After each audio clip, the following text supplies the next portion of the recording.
नमस्कार, मैं doctor Archana Gupta, assistant professor political science, शासकीय महाविद्यालय बलरामपुर, छत्तीसगढ़। मुझे जो आप लोग को टॉपिक पढ़ाना है, वो है MA political science second sem का कोर्स टाइटल है administrative theory principles and approaches.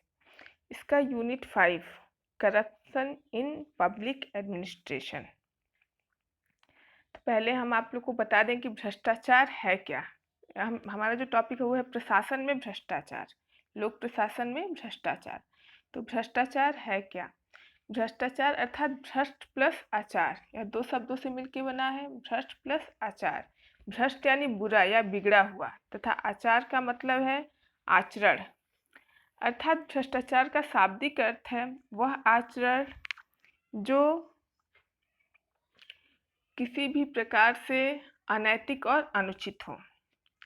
अगर हम लोक प्रशासन में भ्रष्टाचार की बात करें तो लोक प्रशासन में इसका अभिप्राय एक ऐसे आचरण से है जिसकी आशा लोक सेवकों से नहीं की जाती है।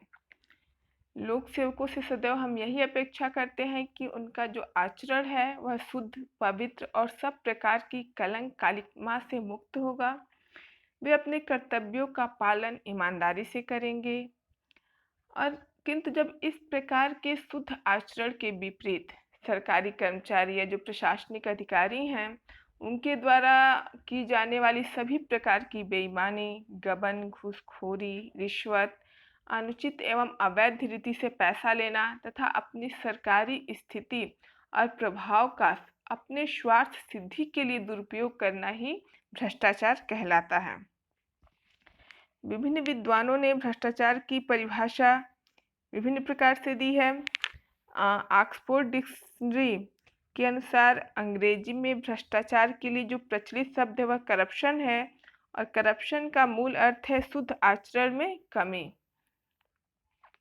हम ऐसे सरल शब्दों में यह जान लें कि जब कोई प्रशासनिक अधिकारी अपनी शक्ति और सत्ता का दुरुपयोग करता है अपने स्वार्थ सिद्धि के लिए, तो उसे ही हम भ्रष्टाचार कहेंगे। भ्रष्टाचार के विभिन्न तरीके होते हैं, जैसे केंद्रीय सतर्कता आयोग के अनुसार भ्रष्टाचार ने 12 प्रकार से हो सकता है।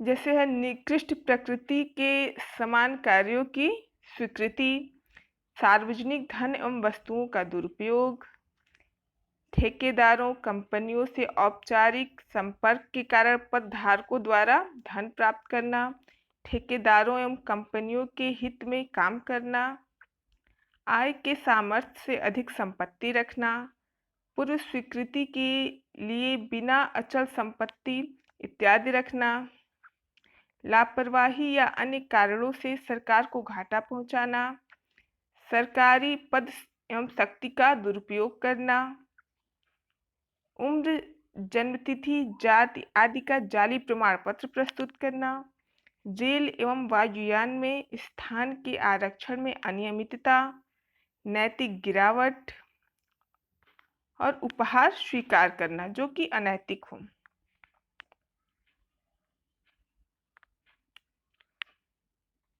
ये था भ्रष्टाचार। ये केंद्रीय सतर्कता आयोग ने इस बात पे विचार किया था कि भ्रष्टाचार इन प्रशासन में इन रूपों में व्याप्त रह सकता है। अब हम बात करते हैं कि जो भ्रष्टाचार है उसके नियंत्रण के लिए क्या क्या प्रशासन द्वारा क्या क्या कदम उठाए गए हैं। तो भारतीय प्रशासन में नैतिकता को बनाए रखने तथा भ्रष्टाचार में लिप्त पाए जाने वाले कार्मिकों को दंडित करने हेतु भारतीय प्रशासन में कुछ व्यवस्था भी की गई है, जिसमें एक है विभागीय नियंत्रण। विभागीय नियंत्रण तो जो हमारी व्यवस्थापिका है वह प्रशासन पर नियंत्रण के विभिन्न साधन को अपनाती है। जैसे इसमें हो जाएगा आपका राष्ट्रपति का भाषण, बजट पर बहस, काम रोको प्रस्ताव पेश करके, अविश्वास प्रस्ताव पेश करके और भी विभिन्न तरीकों द्वारा प्रशासन पर विभागीय नियंत्रण स्थापित किया जाता है।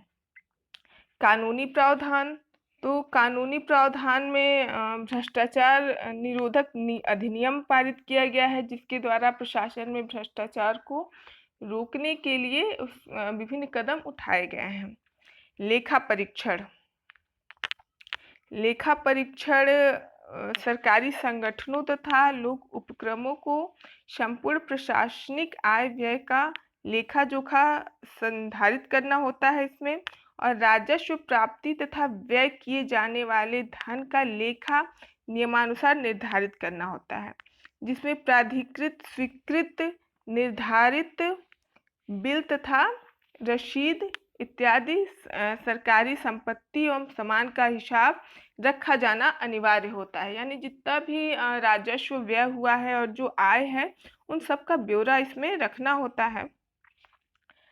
अब है केंद्रीय सतर्कता आयोग। तो केंद्रीय सतर्कता आयोग की स्थापना संथानम समिति की अनुशंसा पर की गई थी और 11 फरवरी 1964 में इसकी स्थापना हुई थी और 23 अगस्त 1998 को जारी एक अध्यादेश के पश्चात केंद्रीय सतर्कता आयोग को एक सांविधिक तथा बहुसदस्यीय संस्था बना दिया गया। ये जो केंद्रीय सतर्कता आयोग है इसके द्वारा निम्नलिखित कार्य किया जाता है। यह सभी लेनदारियों के संबंध में जांच करती है जिसके विषय में किसी लोक सेवक पर अनुचित उद्देश्य या भ्रष्ट तरीके से कार्य करने के कारण उस पर कोई आरोप लगाया गया हो। दूसरा है कि किसी लोक सेवक के विरुद्ध अगर इस प्रकार की शिकायत की जाए कि उसने अपनी सत्ता का दुरुपयोग किया है तो इसकी भी केंद्रीय सतर्कता आयोग जांच करेगी। तीसरा यह कि प्रशासन में सच्चरित्रता के संरक्षण हेतु प्रशासनिक कार्य पद्धति एवं कार्य प्रणाली का पुनरीक्षण भी केंद्रीय सतर्कता आयोग द्वारा किया जाता है। केंद्रीय अन्वेषण ब्यूरो। केंद्रीय अन्वेषण ब्यूरो को हम आम बोलचाल की भाषा में सीबीआई भी कहते हैं। यह एक लोकप्रिय नाम है, सीबीआई के नाम से इसको जाना जाता है। इसकी स्थापना 1 अप्रैल 1963 को की गई थी और सीबीआई का जो कार्य क्षेत्र है केंद्र एवं राज्य सरकार सहित समस्त भारत है। सीबीआई का प्रमुख कार्य भ्रष्टाचार निरोधी कार्यक्रमों का संचालन करना है और सीबीआई कार्यपालिका या न्यायपालिका निर्देश देकर किसी भी प्रकरण से खोजबीन करवा सकती है। ये सीबीआई को निर्देश की आवश्यकता होती है, कार्यपालिका और न्यायपालिका के निर्देश पर ही यह भ्रष्टाचार संबंधी किसी भी प्रकरण की खोजबीन करता है। राज्य सतर्कता आयोग के संथानम समिति की सिफारिश पर जैसे केंद्र में केंद्रीय सतर्कता आयोग की स्थापना की गई थी, वैसे ही राज्यों के लिए भी संथानम समिति ने राज्य सतर्कता आयोग की स्थापना की अनुशंसा की थी और इसका प्रमुख कार्य भी प्रशासन में भ्रष्टाचार की जांच करना है। लोकायुक्त तथा लोकपाल। तो स्वीडिश शब्द जो ओम्बुड्समैन है, ओम्बुड्समैन की तर्ज पर ही भारत में लोकपाल तथा लोकायुक्त की व्यवस्था की गई है। केंद्र में लोकपाल तथा राज्यों में लोकायुक्त।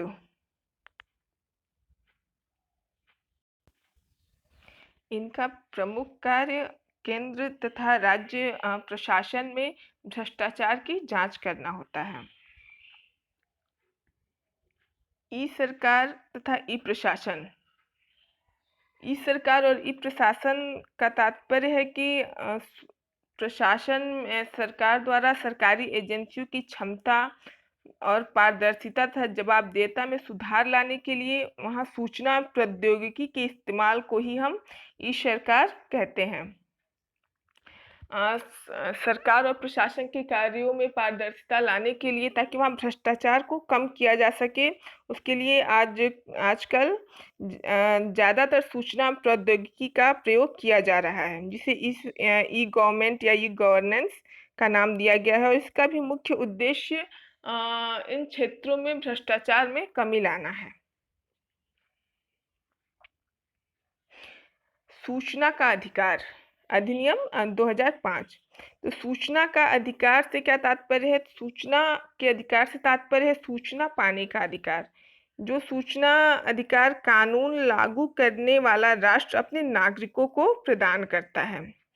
सूचना अधिकार के द्वारा राष्ट्र अपने नागरिकों को अपने कार्य को और शासन प्रणाली को सार्वजनिक करता है। यानी आज हम सूचना के अधिकार के माध्यम से आज भारत का प्रत्येक नागरिक किसी भी तथ्य से संबंधित सूचना, अगर उसे किसी बात पे संदेह हो तो वह प्रशासन से मांग सकता है और प्रशासन उसको सार्वजनिक करेगा। अगर किसी भी बात पे किसी नागरिक को संदेह हो तो प्रशासन उसके सामने उसके संदेह को दूर करेगा। यह सूचना के अधिकार के माध्यम से भी आज भ्रष्टाचार में कमी लाने का प्रयास किया गया है। अगर हम निष्कर्ष के रूप में यह देखें कि यद्यपि भारत में भ्रष्टाचार को दूर करने के लिए बहुत सारे प्रयास किए गए हैं, सरकारी तौर पर भी बहुत सारे कदम उठाए गए हैं, प्रशासन भी इसके लिए प्रयास कर रही है, लेकिन आज भी भ्रष्टाचार की समस्या शासन प्रशासन में बनी हुई है। और इसका एक प्रमुख कारण यह है कि कानून तो बनाए जा रहे हैं, भ्रष्टाचार निरोधी कानून भी बनाए गए हैं और बहुत सारे कानून भ्रष्टाचार को रोकने के लिए बनाए जा रहे हैं, लेकिन उन कानूनों का इम्प्लीमेंट मतलब उसको व्यवहार रूप में हम अच्छे से नहीं ला पा रहे हैं। तो आवश्यकता इस बात की है कि उन कानूनों को अच्छे से अप्लाई किया जाए, उसको व्यवहार रूप में लाया जाए। और जो नैतिकता, भ्रष्टाचार को रोकने के लिए एक जो सबसे बड़ा शब्द है वो है नैतिकता, जिसपे गांधी जी भी जोर देते थे। महात्मा गांधी ने भी नैतिकता पे बहुत ज़्यादा बल दिया था कि प्रशासन में नैतिकता का बहुत ज़्यादा महत्व है, जिसको आज हम नैतिकता व शब्द ही नदारद देख रहे हैं। तो नैतिकता पर जोर देना चाहिए कि जो भी प्रशासनिक अधिकारी उनको नैतिकता का पाठ पढ़ाया जाए, ताकि वो अपने जो उनके कर्तव्य हैं उससे वह विचलित न हो और अपने सरकारी पद और शक्ति का दुरुपयोग ना करें। धन्यवाद।